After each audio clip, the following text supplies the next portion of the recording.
जाना होता है एक डर रहता है कि अरे अब वर्किंग आवर्स में जब किसी लड़की के साथ में ऐसा हो सकता है तब तो रास्ते में कहीं पे भी कुछ। नया मेडिकल कॉलेज है तो यहाँ पर अभी उतनी व्यवस्थाएं नहीं है एक फीमेल की सेफ्टी को लेके, जैसे कि लाइटनिंग बहुत कम है, सीसीटीवी रिकॉर्डिंग्स नहीं है। सबसे जरूरी डॉक्टर ड्यूटी रूम, जहाँ पर एक महिला 24 घंटे 36 घंटे अपनी नाइट ड्यूटी देती है, वहाँ पर कोई डॉक्टर ड्यूटी रूम नहीं है कि अगर 1 घंटे आधे घंटे का रेस्ट लेने जा सके, ऐसा कुछ भी नहीं है।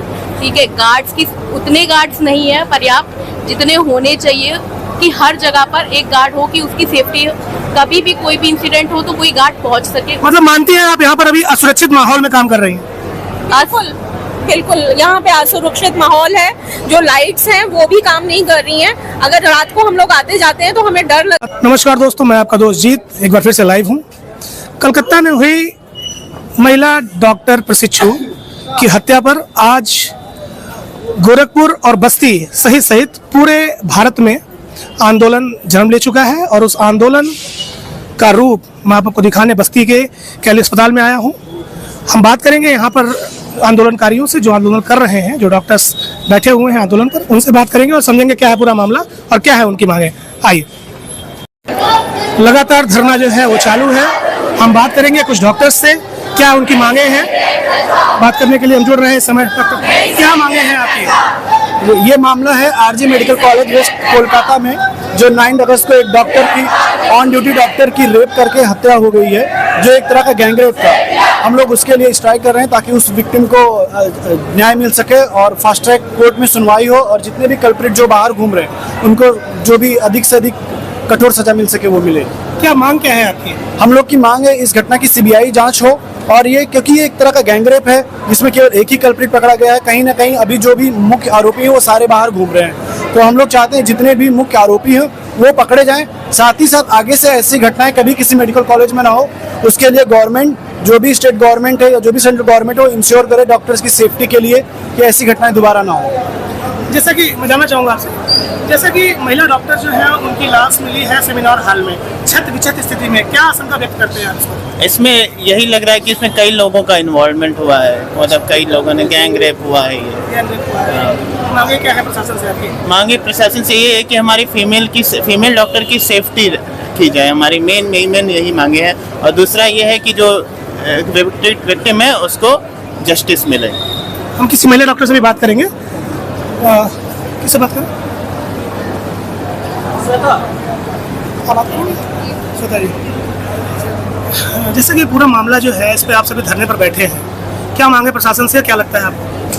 सबसे पहले तो जो 9 अगस्त को इंसिडेंस हुआ है उसका अभी तक कोई भी मुजरिम पकड़ा नहीं गया है और हमें नहीं लगता है जांच भी सही से हो रही है। हमें भी यहाँ पे सेफ्टी चाहिए। अगर अपने वर्क प्लेस पे सेफ नहीं है तो हम क्या एक्सपेक्ट कर सकते हैं। इससे हम अपना सेकेंड होम कंसिडर करते हैं और अगर वहाँ भी सेफ नहीं है तो फिर बाहर तो क्या ही सेफ होंगे। यहाँ पे हमें प्रॉपर रेस्ट रूम्स चाहिए अपने, और सीसीटीवी होना चाहिए हर फ्लोर पे गार्ड होना चाहिए। बस हमारी इतनी डिमांड है। सेमिनार हॉल में जो महिला प्रशिक्षु डॉक्टर है उनकी लाश मिली है छत विछत स्थिति में, क्या आशंका व्यक्त करती हैं इस पर आप? जैसा कि पोस्टमार्टम रिपोर्ट्स में है कि बहुत सारे ब्रूजेस हैं उनकी बॉडी पे और मल्टीपल पर्सन के समाइनल फ्लूइड मिले हैं और डिसरॉप्ट हालत में थी वो महिला। तो रेप ही है ये, जिसे सुसाइड के पीछे हाइड किया जा रहा है। और एक विक्टिम ने तो मतलब उसने भले कंसिडर कर लिया हो जो क्रिमिनल है कि बस उसने ही किया है, लेकिन इसमें मल्टीपल पर्सन इन्वॉल्व हैं। मैम, सरकारें महिला सुरक्षा का दम भरती हैं और कहती हैं कि महिलाएं सुरक्षित हैं हमारे देश में, क्या कहेंगे इस पर आप?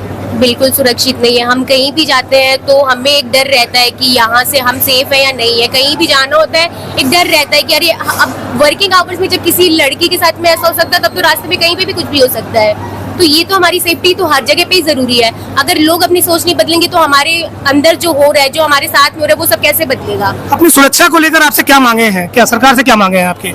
आप बताएंगे क्या मांगे इसका? हम चाहते हैं कि यहाँ पे हर जगह हर वार्ड में सीसीटीवी कैमरा लगे और डॉक्टर का एक सेपरेट रेस्ट रूम होना चाहिए, पर्सनल वॉशरूम होना चाहिए, ताकि उसमें कोई आम पब्लिक ना जाती हो उसे यूज़ करने के लिए।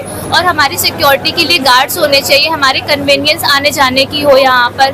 हमारा हॉस्टल सेफ होना चाहिए, हर जगह गार्ड होने चाहिए हमारे लिए। आज उस लड़की के साथ हुआ है, कल को किसी के भी साथ हो सकता है, तो इस पे सरकार को ध्यान देना चाहिए। और रही बात सेफ होने की, अगर ये इन्वायरमेंट इतना सेफ होता तो उस लड़की के साथ ऐसा ना होता। तो हम चाहते हैं कि उसके साथ अनफेयर मतलब फेयर तरीके से जस्टिस हो। मैम मैं बात करूंगा और लोगों से। मैम एक तरफ डॉक्टर्स को ईश्वर का दर्जा देती है पब्लिक, दूसरी तरफ सरकारें जो है वो बिल्कुल शून्य है अभी तक इस पर। अभी तक कोई एक्शन नहीं लिया गया, अभी तक वो बहुत बड़ा कोई लीगल अटेम्प्ट नहीं किया गया इस पर। क्या कहेंगे इस पर आप? यही इसीलिए स्ट्राइक कर रहे हैं हम लोग, आज भी कंटिन्यूड स्ट्राइक है कि हमें एक टाइम फ्रेम बताया जाए। और जैसे कि ये जो जैसे भी केसेस हैं सारे रेप केसेस ही होने चाहिए, वो एक रैपिड जो कोर्ट्स लगती हैं उसमें जाएं।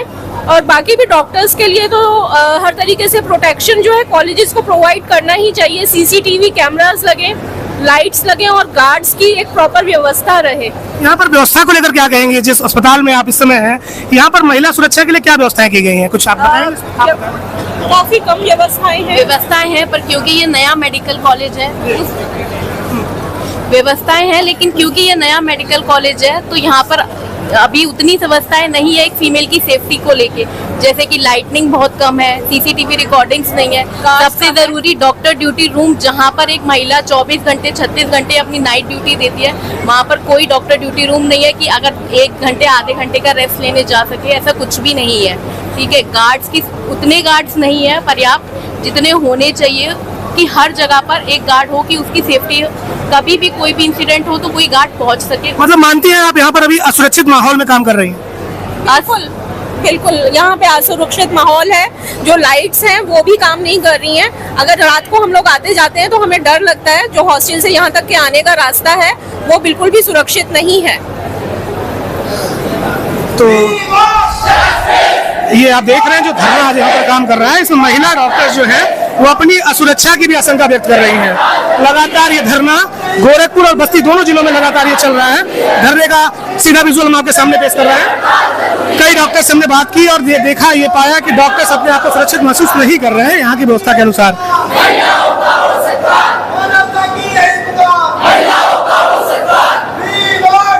इस पूरे घटनाक्रम पे आज हम जुड़े हैं कैली हॉस्पिटल के सीएमएस साहब से, डॉक्टर समीर श्रीवास्तव जी से।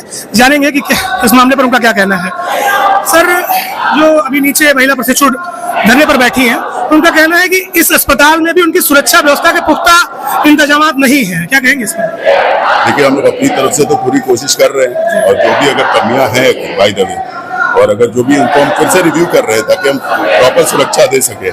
लेकिन अब जैसे अस्पताल का सेगमेंट ये है और मेडिकल कॉलेज 5 किलोमीटर दूर है हमारा, और सुरक्षा कर्मी जो हमें सरकार की तरफ से भी मिले हुए वो सिर्फ 36 की अभी अनुमति है, और 2 परिसर को मैनेज करना थोड़ा सा मुश्किल होता है। दूसरा क्या है कि जितना हो सकता है, जितना हम लोग अभी कर पा रहे हैं, बिकॉज थोड़ा सा बिल्डिंग में भी कंस्ट्रक्शन वर्क्स भी चल रहे हैं इधर उधर, जिस वजह से क्या होता है ना कि बहुत जैसे होता है ना कि ब्लॉक्स और एंट्रीज खुल गए हैं। हम लोग कोशिश करते हैं कि मैक्सिमम एंट्रीज को बंद रखा जाए ताकि मतलब अनवांछित लोग अंदर ना आ सके। और अपनी तरफ से तो हम लोग पूरी कोशिश करें, हम लोग भी तो इसी टीम का पार्ट है। बिल्कुल सही है सर आपका कहना, लेकिन अस्पताल प्रबंधन को भी निश्चित रूप से आपको नहीं लगता कहीं ना कहीं एक कमी जो है ये किसी दिन किसी घटना का कारण बन जाएगी? क्या कहेंगे, प्रशासन से क्या मांग है? पूरी कोशिश कर रहे हैं। देखिए, हमने प्रशासन से हर बार सिक्योरिटी गार्ड्स बढ़ाने की भी मांग की है। अपनी तरफ से जितनी भी भरसक प्रयास हो सकता है। देखिए, इस कैंपस को पूरा सुरक्षित रखने की जिम्मेदारी है हम लोग की, और हम लोग उसके लिए पूरी तरह कर्तव्यबद्ध है और हम लोग कर भी रहे हैं। इसी कैंपस में हम भी काम करते हैं, इसी कैंपस में हमारे बच्चे भी हैं, हमारे स्कूल के बच्चे भी हैं, हमारे अपने बच्चे भी, हम सब लोग हैं। तो हम लोग सुरक्षा की पूरी मतलब अब सुरक्षा में चूक और ये तो बड़े बड़े लेवल पे हो जा रही है, लेकिन हम लोग पूरी तरह से सुरक्षा के लिए कटिबद्ध है। और पूरी मतलब मैं खुद खड़ा रहता हूँ सुरक्षा के लिए। मतलब मैं इवन हॉस्टल वगैरह में अगर कोई दिक्कत होती है तो मैं वहाँ पे खुद भी रहता हूँ, क्योंकि मैं चीफ प्रॉक्टर का रोल भी अदा करता हूँ। तो मैं हर जगह खुद तैनात रहता हूँ, जैसे यहाँ भी खुद रहता हूँ। मैं सुबह से मैं बच्चों के साथ हूँ, और हम लोग कोशिश यही करते हैं कि ऐसी अनवांटेड घटना ना हो, और नहीं होनी भी नहीं चाहिए। पूरे घटनाक्रम पर क्या कहना है सर आपका, किस तरह से देखते हैं? ये तो देखिए बहुत दर्दनाक है, जो भत्स है, और हम लोगों को ऐसी किसी भी घटना का, चाहे वो डॉक्टर हो डॉक्टर नहीं भी हो, किसी भी महिला के प्रति अगर ऐसी घटना होती है तो इसके लिए डेफिनेटली बहुत पीड़ा है और हम सब लोगों को इसके लिए बहुत ध्यान रखना चाहिए। और भाई ये समाज की जागरूकता से ज्यादा जल्दी ठीक होगा, समाज में जागरूकता ज्यादा जरूरी है, क्योंकि भाई ये हमारे समाज में चाहे वो डॉक्टर हो चाहे कोई भी महिला हो, किसी महिला के साथ ऐसा अपराध घृणित है और हम सब लोगों को इसके प्रति मतलब संवेदना है और इसका तो दुख हम सभी लोगों को, क्योंकि ये तो हमारी अपनी फ्रेटर्निटी है। ये बच्चियां जैसे हम लोग भी पीजी करके आए हैं, हम भी इसी ड्यूटी आज से गुजरे हैं, तो इसकी वेदना तो हमें और है ना। एक 31 साल की लड़की जो कि ड्यूटी पे है, अपनी पढ़ाई पूरी कर रही है, एक अच्छी पढ़ाई कर रही है, हम खुद ही कहते हैं बेटी बचाओ बेटी पढ़ाओ है। हमारी एक बेटी पढ़ी और उसके साथ ऐसी दुर्दांत घटना हुई तो उसका तकलीफ तो हम सब लोगों को है। इसकी बहुत मतलब क्या कहा जा सकता है, लेकिन अब क्या है कि मतलब क्या है ना कि हम लोग इस पर संवेदना जाहिर कर सकते हैं और कोशिश करें जितने लोग हमारे निकट में हैं उनको भी एक तरह से क्या कहते हैं उसको कि भाई उनको कहें कि अपने बच्चों को भी ट्रेन करें कि ऐसी घटनाएं आगे ना हो। स्वास्थ्य सेवाओं के बारे में जानकारी लेनी है। जिले में ये सूचना है कि सारी स्वास्थ्य सेवाएं कैली अस्पताल की इस समय ठप चल रही है, क्या कहेंगे इस पर? नहीं देखिए, इस पे तो सभी doctor, even resident doctor association, हमारे इंटर्न्स और सभी डॉक्टर, हम सब लोग मिलके आकस्मिक और जो हमारी आकस्मिक सेवाएं हैं और जो वार्ड में जो हमारे जो पुराने कॉन्टिन्यू पेशेंट है उनकी सेवाएं सुचारू रूप से चल रही हैं। कोई भी पेशेंट इमरजेंसी में आ रहा है तो हमारे रेजिडेंट डॉक्टर्स ही, यही रेजिडेंट डॉक्टर्स हम सब लोग और हमारे जो कंसल्टेंट है, सीनियर कंसल्टेंट है, हम लोग इमरजेंसी यथावत चला रहे हैं और ये सहमति से। ओपीडी में हमारे लिए अभी क्योंकि ओपीडी का पर्चा बंद करा रखा गया है, क्योंकि बच्चों की वो है, इनका मतलब जो प्रोटेस्ट यही है कि भाई ओपीडी जैसी सुविधाएं जो वैकल्पिक सुविधाएं हैं उनको हम लोग बंद रखें। तो लेकिन इमरजेंसी यथावत चल रही है। पूर्ण रूप से स्वास्थ्य सेवाएं ठप नहीं है? नहीं, पूर्ण रूप से स्वास्थ्य सेवाएं नहीं ठप है। इमरजेंसी और आकस्मिक सेवाएं सुचारू रूप से और मतलब अच्छे तरीके से चल रही है और हम सभी लोग उसमें यथावत इन्वॉल्व हैं। पूरी घटना पर हमसे जुड़ने के लिए बहुत बहुत धन्यवाद सर आपका। तो ये थे सीएमएस कैली प्रतीक श्रीवास्तव जी। आगे इस घटना पर नए अपडेट के साथ मैं जल्द आपसे जुड़ता हूँ, तब तक के लिए नमस्कार।